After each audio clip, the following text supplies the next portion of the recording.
नमस्कार दोस्तों, सभी का स्वागत है मेरा चैनल एडमिशन वाला पर। और आज के इस वीडियो में हम आपके मन में कुछ सवाल है उनके जवाब ढूंढने की कोशिश करेंगे। तो उनमें से कुछ मुख्य सवाल मैंने इस वीडियो में लिए हैं। तो इस वीडियो में हम जान लेंगे कि क्या जो कि महत्वपूर्ण सवाल ये है कि डॉक्यूमेंट सबमिशन के लिए हमारे पास कितना वक्त है, कब तक हम डॉक्यूमेंट दे सकते हैं, अगर हमने डॉक्यूमेंट नहीं दिया तो क्या होगा, इसके बारे में हम जान लेंगे। दूसरा है कि ईडब्ल्यूएस के बारे में बहुत सारे स्टूडेंट्स के मन में सवाल है, क्या मैं ईडब्ल्यूएस से अप्लाई करूं या फिर ओपन से करूं। और भी बहुत सारे नॉन कैप सीट्स क्या है इसके बारे में भी पूछा जाता है। मुझे कम परसेंटाइल है, क्या मुझे एडमिशन मिलेगा, ये भी बहुत सारे स्टूडेंट्स का सवाल होता है। ये तो सवाल हमेशा होता है कि मुझे इतने परसेंटाइल है और फिर मुझे कौन सा कॉलेज मिलेगा। और उसके साथ साथ क्या कैटेगरी के स्टूडेंट्स को टीएफडब्ल्यूएस को अप्लाई करना है, क्योंकि आजकल बहुत सारे स्टूडेंट्स ईडब्ल्यूएस और टीएफडब्ल्यूएस को ना जाने क्यों डर रहे हैं। उनके मन में जो डर है उसे भी दूर करने की कोशिश इस वीडियो से करेंगे। तो चलिए बिना देरी के करते हैं वीडियो में शुरुआत। तो सबसे पहले हम जान लेंगे कि जिन्होंने डॉक्यूमेंट के बजाय रिसिप्ट अपलोड की है उन लोगों का क्या होगा, उनके लिए कितना टाइम है। तो बहुत सारे स्टूडेंट्स के मन में सवाल है कि मैं कब तक डॉक्यूमेंट दूं, अगर मैंने नहीं दिया तो क्या होगा। तो चलिए जान लेंगे कि फिलहाल आपने ओरिजिनल डॉक्यूमेंट नहीं दिया है। अगर आपके पास डॉक्यूमेंट नहीं, मतलब किसी के पास अगर रिसिप्ट भी नहीं है, ये सब जो माजरा है ये सिर्फ और सिर्फ कास्ट वैलिडिटी, नॉन क्रीमिलियर और ईडब्ल्यूएस सर्टिफिकेट के बारे में है। जहां जहां सिस्टम आपको अलाउ कर रही है रिसिप्ट एक्सेप्ट करने की, बस उनके लिए ही है। बाकी के जो अगर एलिजिबिलिटी क्राइटेरिया रिलेटेड डॉक्यूमेंट है या फिर दूसरे से डॉक्यूमेंट है, तो फिर आपको, अगर आपके पास नहीं है तो फिर आपको एलिजिबल नहीं होंगे, आपको फॉर्म आगे नहीं जाएगा, एफसी आपका फॉर्म एक्सेप्ट नहीं करेगा। लेकिन इन डॉक्यूमेंट के बारे में जिनको सहूलत दी है, जिनकी रिसिप्ट आपको चलेगी, ऐसा है, ऐसे डॉक्यूमेंट के लिए कब तक हमें मोहलत दी है उसका हम जान लेंगे। सभी को पता है कि हमारे पास कास्ट और वैलिडिटी, नॉन क्रीमिलियर, ईडब्ल्यूएस के लिए कुछ टाइम दिया है और आपने रिसिप्ट अपलोड की है। अगर आपके पास कास्ट, जैसे कि हमने कहा, जो अगर नहीं है, रिसिप्ट नहीं है, तो आपका फॉर्म ऑटोमेटिकली कन्वर्ट हो जाएगा। ओपन में कई स्टूडेंट्स का हुआ भी होगा। अब चलिए दूसरी बात करते कि ओरिजिनल डॉक्यूमेंट करने के लिए हमें आगे क्या करना होगा। तो स्टूडेंट्स, यहाँ पर जो आपने पढ़ा होगा, इसमें कई सारे स्टूडेंट ने जाना भी होगा कि हमारे पास कितना टाइम है। तो आपके पास टाइम है जब तक कि आप सीट एक्सेप्टेंस की प्रोसेस नहीं करते। सीट एक्सेप्ट, आपने सेल्फ एआरसी भी कर लिया और उसमें आपने सीट एक्सेप्ट भी कर लिया, तो आपको उसके बाद या फिर उसी समय आपको आपका वैलिडिटी, जो भी डॉक्यूमेंट का आपने रिसिप्ट अपलोड किया है, उसको आपको ओरिजिनल डॉक्यूमेंट एफसी को प्रोड्यूस करना होगा। कॉलेज को रिपोर्टिंग के जाने के पहले, रिपोर्टिंग के लिए जाने से पहले आपको ये करना है। तो फिर प्रॉब्लम क्या होगा, यहाँ पर उन्होंने लिखा है कि बिफोर 9/11, तो 9 नवंबर ये तारीख कौन सी है, तो थर्ड राउंड की कॉलेज रिपोर्टिंग की लास्ट डेट है ये। तो उसके 5 बजे के पहले 3 बजे तक आपको देना है, ताकि 5 बजे आपका सीट आपको या फिर कॉलेज आपको एडमिशन दे दे। हालांकि ये कंडीशन उन्होंने दी है। अदरवाइज क्या होगा, तो उनको ओपन कैटेगरी में कंसिडर किया जाएगा और अगले राउंड के लिए ओपन कैटेगरी कंसिडर होगा अगर वो एलिजिबिलिटी क्राइटेरिया कंप्लीट करता है तो। और जिसका जो पहले, दूसरे या फिर तीसरे राउंड में उसको जो अलॉटमेंट हुआ था वो उसका कैंसिल हो जाएगा। तो नियम तो यही कहता है कि हमें, इसका मतलब ये है कि अगर आपको पहले ही राउंड में ऐसा हो गया, समझो कि जिनको अगर पहले राउंड में सीट नहीं मिलती है, ये नौबत आती नहीं उनको एक्सेप्ट करने की या फिर एफसी जाकर डॉक्यूमेंट सबमिट करने या कॉलेज को रिपोर्टिंग जाने की नौबत आती नहीं है, तो इस कंडीशन में क्या होगा, तो उनको थोड़ा सहूलत मिलेगी। लेकिन अगर पहले ही राउंड में आपको कॉलेज मिला, फ्रीज हो गया, सेल्फ फ्रीज हो गया, ऑटो फ्रीज हो गया, तो आपको रिपोर्टिंग के लिए जाना पड़ेगा। इस कंडीशन में क्या करेंगे, तो इस कंडीशन में तो फिर आपका प्रॉब्लम हो जाएगा, क्योंकि आपके पास अगर डॉक्यूमेंट नहीं है, इसका मतलब पहले राउंड, जब भी पहले राउंड का अलॉटमेंट लगेगा, उसका जो तारीख होगा आपका कॉलेज रिपोर्टिंग का, कॉलेज के लिए रिपोर्टिंग जाने वाले बच्चे, मतलब जिनको पहला ही ऑप्शन मिला है या फिर जिन्होंने सेल्फ फ्रीज किया है, ऐसे स्टूडेंट को कॉलेज को जाना पड़ेगा पहले राउंड के बाद तुरंत। तो फिर अगर आपके पास वो डॉक्यूमेंट नहीं होगा तो फिर प्रॉब्लम आएगी और आपका सीट चला जाएगा। ये है नियम। लेकिन सेम कंडीशन पिछले साल भी हुई थी। पिछले साल भी फर्स्ट राउंड के अलॉटमेंट के बाद भी बहुत सारे बच्चों के पास डॉक्यूमेंट नहीं आया था। तो उस समय स्टूडेंट ने रिक्वेस्ट की थी सीटी सेल को कि हमारे ऐसा ऐसा प्रॉब्लम है और हमें थोड़ी सी और मोहलत दे दीजिएगा। और उसी प्रकार से उनको और एक एक्सटेंशन दिया था। मतलब जिनको फर्स्ट राउंड में अलॉटमेंट किया है, उनका फर्स्ट राउंड में ही डॉक्यूमेंट ना सबमिट करने की वजह से उनका सीट उनको कैंसिल नहीं किया था, उसको कैरी फॉरवर्ड किया था सेकंड राउंड, मतलब अगले राउंड तक किया था। तो अगर ऐसे बहुत सारे स्टूडेंट्स हैं इस साल भी पहले राउंड के बाद, तो फिर आपको भी उनको रिक्वेस्ट करना पड़ेगा कि आपको अगर ऐसी कंडीशन होती है पहले राउंड में आपको अगर लगता है तो 21 तारीख है आपका लास्ट डेट, मुझे लगता है आपका रिपोर्टिंग का फर्स्ट राउंड के, तो उसके पहले आपको देना होगा। अगर नहीं आता तो फिर आपको रिक्वेस्ट करनी पड़ेगी और आपको फिर एक्सटेंशन लेना पड़ेगा कि हमें थोड़ा एक्सटेंशन दीजिए, तो फिर आपकी जो सीट आपको अलॉट हो गई कैटेगरी से वो फिर कैंसिल नहीं होगी और फिर वो आगे कैरी फॉरवर्ड हो जाएगी और तब तक आपको थोड़ा सा टाइम मिलेगा। लेकिन इस झमेले में पढ़ने से बेहतर ये है कि आप से जल्द डॉक्यूमेंट कलेक्ट कीजिएगा, डॉक्यूमेंट के पीछे लगकर वो अपना प्राप्त कर लीजिएगा और वो दे दीजिएगा। लेकिन अगर बहुत बार ऐसा होता है, हर साल ऐसा होता है, बहुत सारी भीड़ होती है डॉक्यूमेंट में, बहुत सारे उनके पास भी बहुत लोग कम होते हैं और बहुत सारे एप्लीकेशंस होते हैं, तो फिर इस कंडीशन में उन्हें आपको टाइम पीरियड या फिर टाइम लिमिट के पहले डॉक्यूमेंट इश्यू करना बहुत मुश्किल होता है और इस कंडीशन में गवर्नमेंट आपको एक्सटेंशन देता है। ये हर साल का एक्सपीरियंस है कि आपको एक एक्सटेंशन तो मिलता ही है डॉक्यूमेंट सबमिशन के लिए।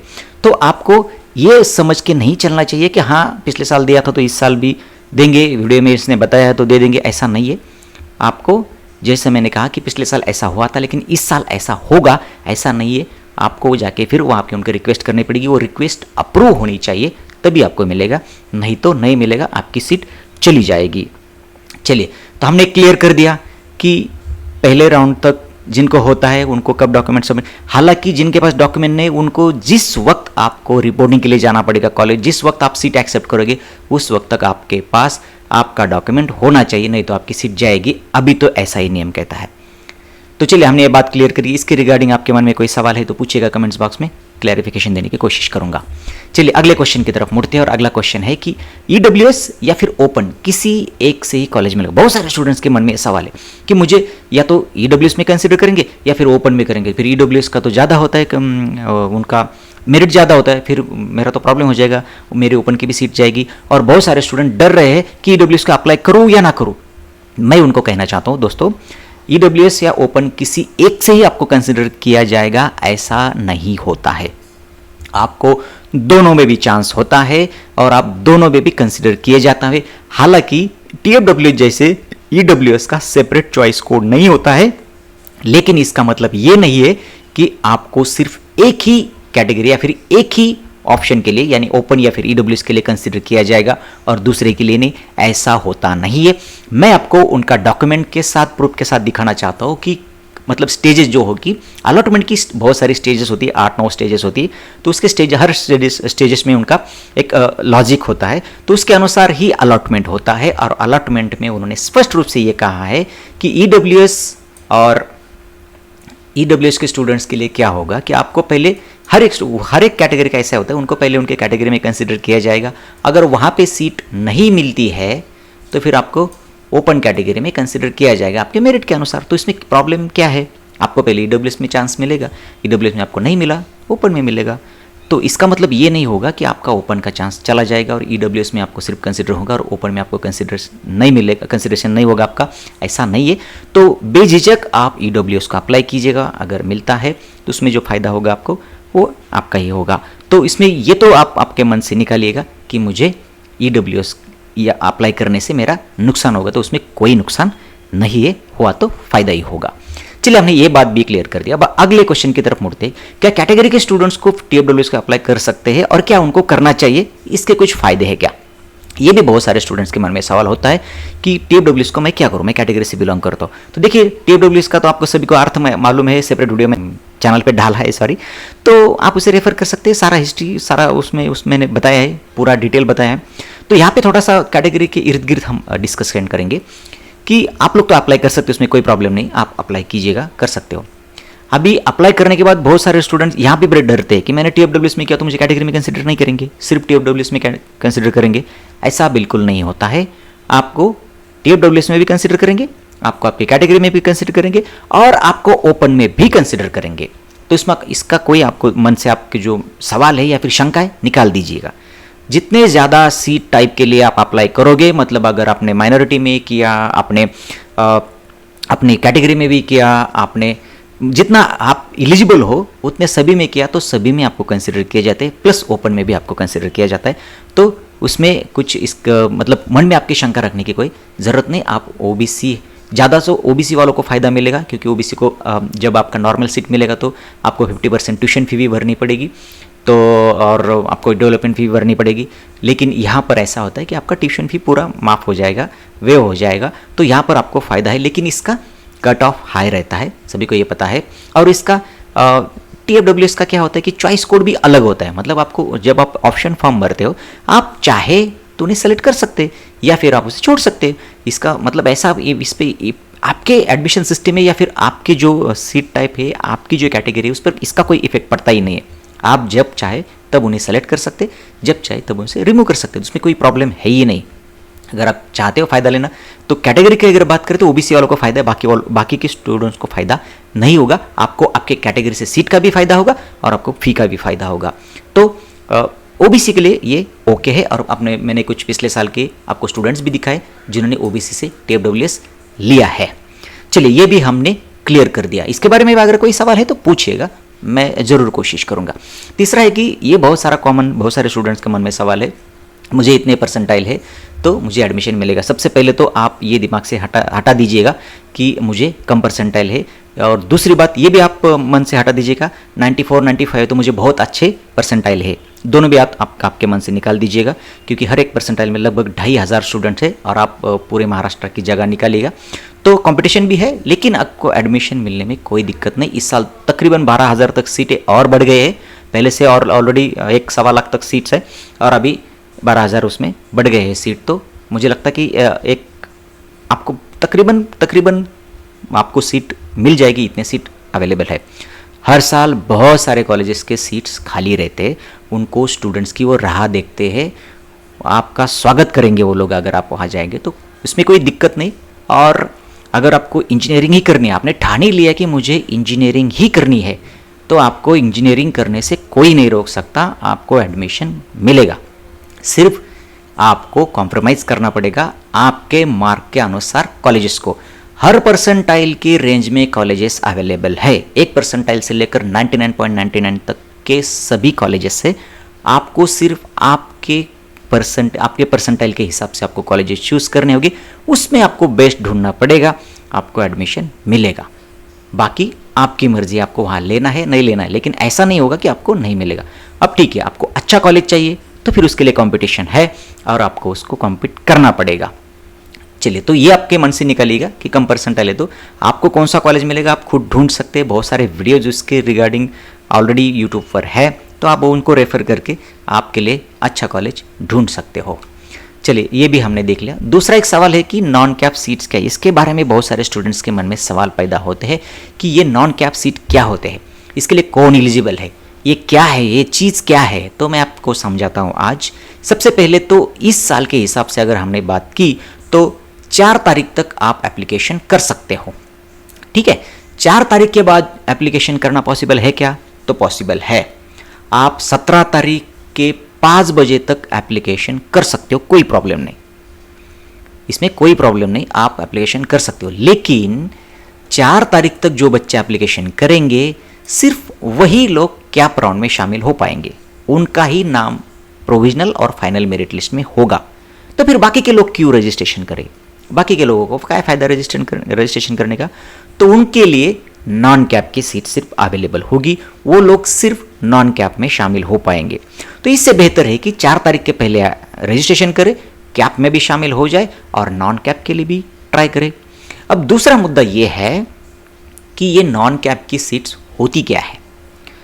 नॉन कैप की सीट्स जनरली एडमिशन के इस पूरे सिस्टम में जो सीट्स कैप राउंड से नहीं भरती वो सीट नॉन कैप होती है। मतलब जितने भी समझो एक कॉलेज को कुछ 100 सीट्स है और उसमें से कुछ सीट्स इस कैप सिस्टम के द्वारा भरी जाती है, कुछ सीट्स जो है खुद कॉलेज भरता है।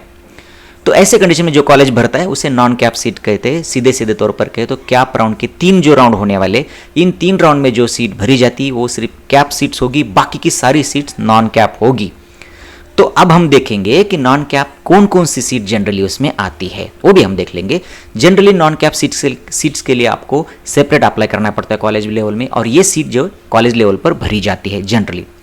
तो चलिए देख लेते कि वो कौन कौन सी सीट है। तो सबसे पहले इंस्टीट्यूशनल लेवल कोटा, यानी सबसे फेमस जो वर्ड है उसके लिए मैनेजमेंट कोटा सीट्स।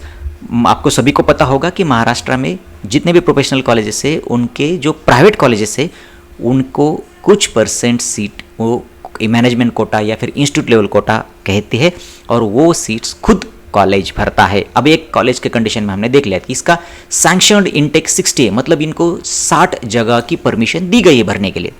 उसमें से 39 सीट्स क्या होंगे, MS seat, Maharashtra state students के लिए ये सीट कैप से भरे जाएंगे। वही ऑल इंडिया स्टूडेंट्स के लिए 9 सीट्स है, वो कैप से भरे जाएंगे। टोटल कैप की सीट हो गई 48 सीट्स इस कॉलेज के लिए, और बाकी की बची मतलब 60 - 48 किया तो ये 12 जो सीट्स है, ये सीट्स है इंस्टीट्यूशनल लेवल की मैनेजमेंट कोटे की सीट्स, नॉन कैप की सीट्स, जहां पर आपको सेपरेट एप्लीकेशन करना पड़ता है। कुछ स्टूडेंट्स को पता होगा, उन्होंने किया भी होगा। तो चलिए, ये आपको पता चल गया कि नॉन कैप सीट्स कौन सी होती है। ये एक कैटेगरी हो गई नॉन कैप सीट की। दूसरी नॉन कैप सीट्स क्या होती है, जो सीट्स 3 राउंड के बाद खाली रहेगी, मतलब जितनी भी सीट्स खाली रहेगी, कैप राउंड के लिए जितनी सीट्स थी, मतलब अगर ये 48 सीट जो कैप की है, उसमें से अगर 40 ही सीट भर गई 3 राउंड में, बची हुई 8 सीट भी जाएगी नॉन कैप में, उसे भी हम नॉन कैप कहेंगे। अगेंस्ट कैप राउंड उसे कहते हैं जनरली, आप ये वर्ड ध्यान में रखिएगा। Against vacancy seats, against cap round बोलते हैं, इसका मतलब कैप राउंड की खाली जगह वह भी कॉलेज खुद भरता है। कॉलेज पे उसकी प्रोसेस होती है, जिसको हम स्पॉट राउंड भी कहते हैं, और वो सीट भी नॉन कैप कहलाती है। अगर किसी बच्चे ने 4 तारीख तक एप्लीकेशन नहीं किया तो वो सीधा स्पॉट राउंड के लिए एलिजिबल हो सकता है, बीच में कभी वो फॉर्म भरता है तो। चलिए, ये भी कंसेप्ट मैंने क्लियर कर दी कि दोनों सीट आते। उसमें और एक सीट्स होती है कि जिसको हम PIO, OCI, foreign national, CIWC, NRI seats कहते हैं, जो कि यह बच्चे जो है PCM पर एडमिशन लेते हैं, इनको CET की ज़रूरत पड़ती नहीं है। अगर आप इंटरेस्टेड तो बताइए मुझे, पूरी एडमिशन सिस्टम इनके बारे में मैं समझाऊंगा, एप्लीकेशन का तरीका क्या होता है, कौन कौन से कॉलेजेस इससे मिलते हैं, आपको पता नहीं होगा, इससे अच्छे कॉलेजेस आपको PCM पर मिलते हैं। तो ये सीट भी नॉन कैप कहले जाती है, और इनकी जो सीट्स होती है वो तो over and above sanction intake होती है, तो ये सीट भी नॉन कैप में आती है। अब चलिए, हमने नॉन कैप की सीट्स देख ली। माइनॉरिटी की कुछ सीट्स थे, वो भी नॉन कैप में जाती है, वो भी कॉलेज भरता है। तो कॉलेज जो भरता है वो सीट जाती है जनरली नॉन कैप में। तो ये कंसेप्ट हमने क्लियर कर दिया। चलिए, रुकते यहाँ पर, फिर मिलेंगे किसी नए वीडियो में। अगर आपके मन में है कोई सवाल तो पूछिएगा मुझे कमेंट्स बॉक्स में, मैं ज़रूर कोशिश करूँगा उनके जवाब देने की।